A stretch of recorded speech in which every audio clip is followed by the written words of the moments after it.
Olá, eu sou o professor Jones, do Laboratório de Anatomia da Univale, e hoje nós vamos falar um pouco sobre a diferenciação entre os diferentes tipos de vértebras em cada segmento da coluna vertebral. Então, para a gente começar, eu tenho aqui os diferentes elementos que vão compor a nossa revisão de hoje. Aqui está o atlas, o áxis, uma vértebra cervical típica, uma vértebra torácica típica e uma vértebra lombar típica. A coluna vertebral é formada pelos segmentos cervical, torácico, lombar e sacral. Cada região tem características específicas de acordo com a estrutura da vértebra, definindo os seus padrões de função e também a questão de proteção da medula espinhal ou da cauda equina ou de outros elementos anatômicos de cada região e da especificidade de acordo com a composição corporal de cada indivíduo.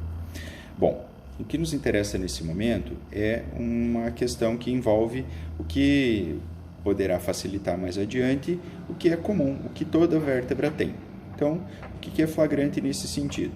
Todas elas vão apresentar o seu canal medular, por onde a medula espinhal atravessa, de acordo com o diâmetro em cada segmento, tá certo?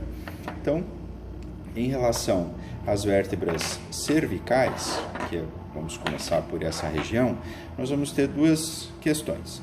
A primeira é considerar as vértebras que são qualificadas como típicas e as que são atípicas.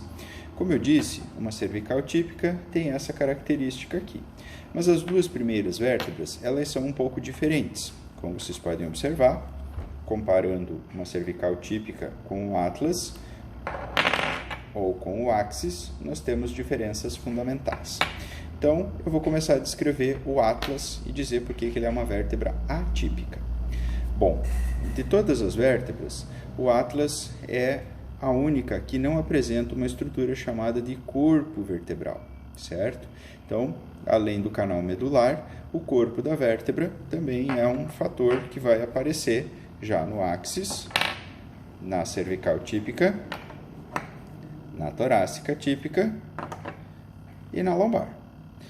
Então, no atlas nós não temos essa estrutura. Ele vai ser formado apenas por um arco anterior e por um arco posterior. Em cada região destes arcos, nós vamos observar uma saliência chamada de tubérculo, o tubérculo anterior e o tubérculo posterior. A projeção lateral vai formar o que nas outras vértebras vai ser uma estrutura também convencional, que é o processo transverso. Então, essas massas laterais dessas estruturas vão formatar o que se pode chamar de processo transverso do atlas. No áxis, isso é pouco evidente, mas está presente. Na vértebra cervical, também é de pequena dimensão. Na região torácica, já aparece com mais propriedade. E na lombar também é pouco proeminente, mas está presente, certo? Eu comentei com vocês também sobre o processo posterior aqui na região do atlas do tubérculo posterior. Isso vai dar origem nas outras vértebras a uma estrutura que também é comum a toda vértebra, que é o processo espinhoso, como podemos observar no áxis, na cervical típica, na torácica típica e na lombar típica. Outra característica que no atlas é diferencial, mas que depois também se mantém em relação aos outros segmentos, são as faces articulares. Então, as faces articulares superiores do atlas, elas vão receber a massa da estrutura chamada de côndilo do occipital, para fazer então o processo de relação da parte do crânio com a coluna cervical. Então vejam que essas faces articulares são bem amplas e são côncavas, já que a estrutura do côndilo do occipital vai ser convexa. Como a gente pode observar aqui.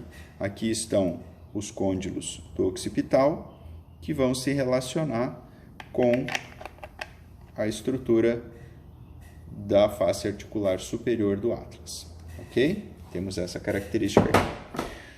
Muito bem. Essas faces articulares são, então, superiores à vértebra e inferiores à vértebra. E vai se repetir nas outras, como no áxis, superiores, e as inferiores nessa região aqui. Nas cervicais, essas faces articulares, elas são voltadas para uma condição que permite a mobilidade em muitos segmentos. Na região torácica, tem uma outra configuração, e na região lombar, da mesma forma. Então, eu vou mostrar isso depois, cada uma dentro da sua especificidade. Mas só para dizer que todos os segmentos, em todas as vértebras, vão ter faces articulares superiores e inferiores. Então, resumindo essa primeira parte, o que toda vértebra tem? Um corpo, um canal medular, processo transverso, processo espinhoso. E ainda elementos de conexão entre essas partes. O que conecta o corpo da vértebra com o processo transverso, essa região, é chamada de pedículo. E o que conecta o processo transverso com o processo espinhoso é chamado de lâmina. Então, essas estruturas, além das faces articulares superiores e inferiores, vão configurar, então, o que é comum a todos os segmentos.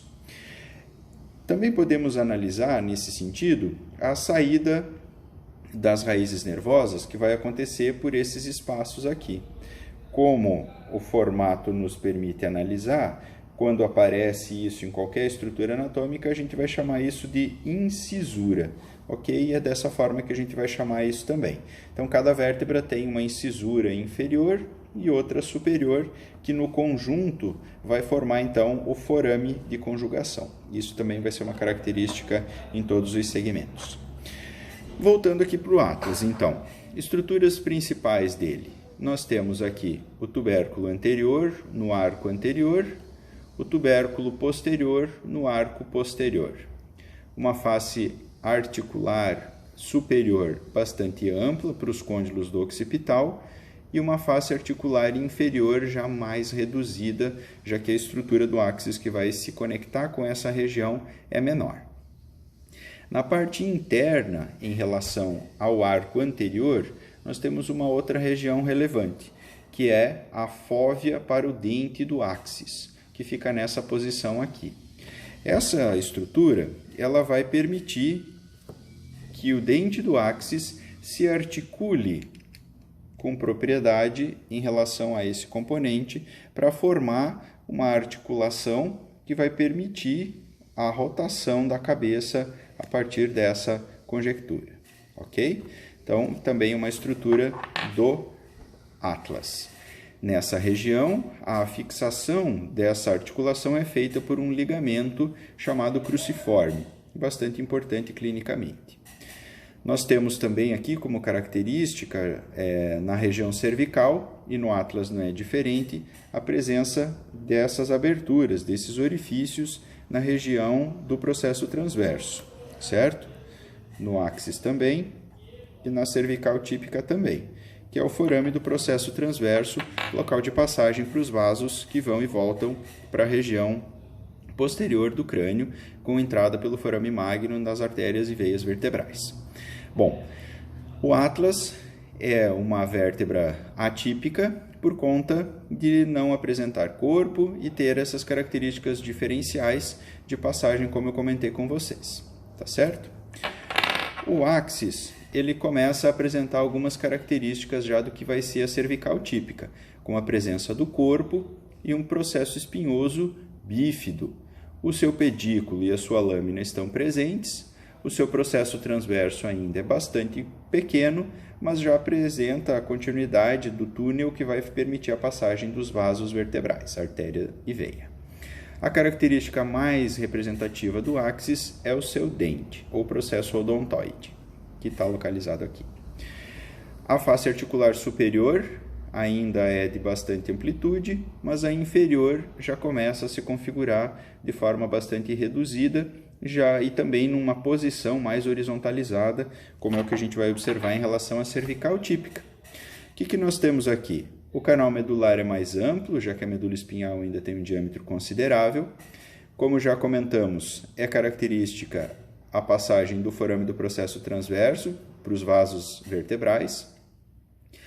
O processo espinhoso, ele costuma ser bífido, as lâminas são mais largas e, como eu comentei, há também uma diferenciação em relação ao formato do canal medular mais triangular, ok?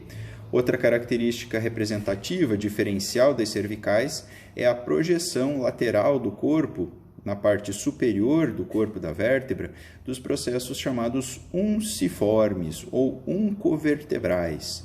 Esses processos, então, vão, de certa forma, limitar parte do movimento translacional, né, que é possível por conta do arranjo das faces articulares serem mais horizontalizadas. Tá certo? Então, características diferenciais de uma cervical típica: o forame do processo transverso, os processos uncovertebrais, o canal medular mais largo em formato triangular e as faces articulares horizontalizadas. Além do processo espinhoso bífido, né, que nesse caso não é tão evidente, mas que costuma ser uma característica diferencial para este segmento. O corpo da vértebra cervical, ele é o menor entre os segmentos de maneira geral e, consequentemente, pode servir como um fator de diferenciação. Na vértebra torácica, nós vamos observar algumas diferenciações também. Já sabemos qual é a característica que vamos observar em todas as vértebras e aqui nós temos então as adaptações para este segmento. Primeiro, o processo espinhoso é voltado para baixo, ele não é simplesmente posterior, o que muda a configuração entre o nível vertebral e a posição do processo espinhoso, ok? Além disso, nós vamos observar que o canal vertebral ele costuma ter um diâmetro menor e é mais arredondado, diferente do triângulo que a gente viu na vértebra anterior, na região cervical. As faces articulares, elas não são mais horizontalizadas, e sim verticalizadas. Enquanto na região cervical nós temos a possibilidade de execução de movimentos de flexão, de extensão, de rotação e de translação, nós vemos que na torácica há apenas uma facilitação em relação ao contexto mecânico, que é exatamente o movimento de rotação, certo? Já que as flexo-extensões são limitadas pela presença das costelas. Falando em costelas, nós temos aqui também outros fatores de diferenciação da região torácica que dizem respeito exclusivamente a elas. No processo transverso, uma face articular para o tubérculo da costela. E no corpo da vértebra torácica, nós temos as faces articulares para a cabeça da costela. Então, cada vértebra vai ter relação com uma costela superior e outra inferior. Por isso que nós observamos duas faces articulares no corpo da vértebra torácica típica. Na 11ª e na 12ª vértebras torácicas, essas regiões elas são únicas, ou seja, a 11ª costela se relaciona exclusivamente com o corpo da 11ª vértebra torácica. E o mesmo acontece com a 12ª costela, que tem apenas a relação com a 12ª vértebra torácica. Ok? Então, as vértebras torácicas têm esses diferenciais. E um outro fator, só para acrescentar como curiosidade, as maiores lâminas do segmento por conta do arranjo e até da projeção do processo espinhoso. Em relação à vértebra lombar, nós vamos observar o maior dos corpos entre os segmentos vertebrais, um processo espinhoso mais retangular, certo? Com formato característico de fácil palpação. O canal vertebral, ele volta a ser um pouco mais volumoso, certo? Numa posição intermediária entre o formato triangular e arredondado, tendendo a ser um pouco mais triangular. As faces articulares, elas são verticais, mas do tipo côncavo e convexa e não planas, voltadas para a posterior, como a gente viu no segmento torácico. E na adjacência dessas estruturas, né, na parte mais inferior dessa condição, nós vemos então os processos costiformes, né, ou mamilares, que vão servir para fixação ligamentar ou muscular também. As lâminas já são um pouco diferenciadas e dão estrutura de forma mais evidente para a região da faceta articular. A facilidade de mobilidade aqui se refere principalmente à flexo-extensão pelo formato côncavo-convexo das faces articulares superiores e inferiores. Ok? Então, esses são um dos principais elementos no que se refere à diferenciação das vértebras entre si nos diferentes segmentos. O outro segmento mais inferior, que está na conexão com a pelve, ele é formado pelo sacro, certo? O sacro é o resultado da fusão de 5 vértebras, cujos processos espinhosos rudimentares estão aqui mostrados e que vão formar o que se chama de crista sacral mediana. As principais relações que nós teremos aqui é a faceta articular tipicamente lombar da região do primeiro segmento sacral. O sacro apresenta as suas asas, o promontório sacral, a região do canal medular vista na sua parte superior e o hiato sacral apresentado entre os cornos do sacro na parte inferior, finalizando então o canal medular especificamente. Temos 5 forames sacrais anteriores e 5 forames sacrais posteriores. Nessa condição ainda, além da crista sacral mediana, a crista medial e a crista lateral, condicionando então pontos de fixação para a extensa malha ligamentar que vai estar presente aqui nessa região. As faces auriculares de ambos os lados vão se relacionar com as faces auriculares dos ilíacos para formar as articulações sacroilíacas especificamente. E além disso, outro ponto de referência importante é o que se chama de ângulo do sacro, o ângulo ínfero-lateral, que vai ser o ponto de fixação para músculos, como é o caso do piriforme, bem como ligamentos importantes aqui da região, como o sacro tuberal e o sacro espinhal. Muito bem, essa nossa pequena revisão encerra-se aqui. Espero que vocês tenham gostado e, maiores dúvidas, basta entrar em contato. Eu agradeço e desejo a todos um bom proveito nos seus estudos.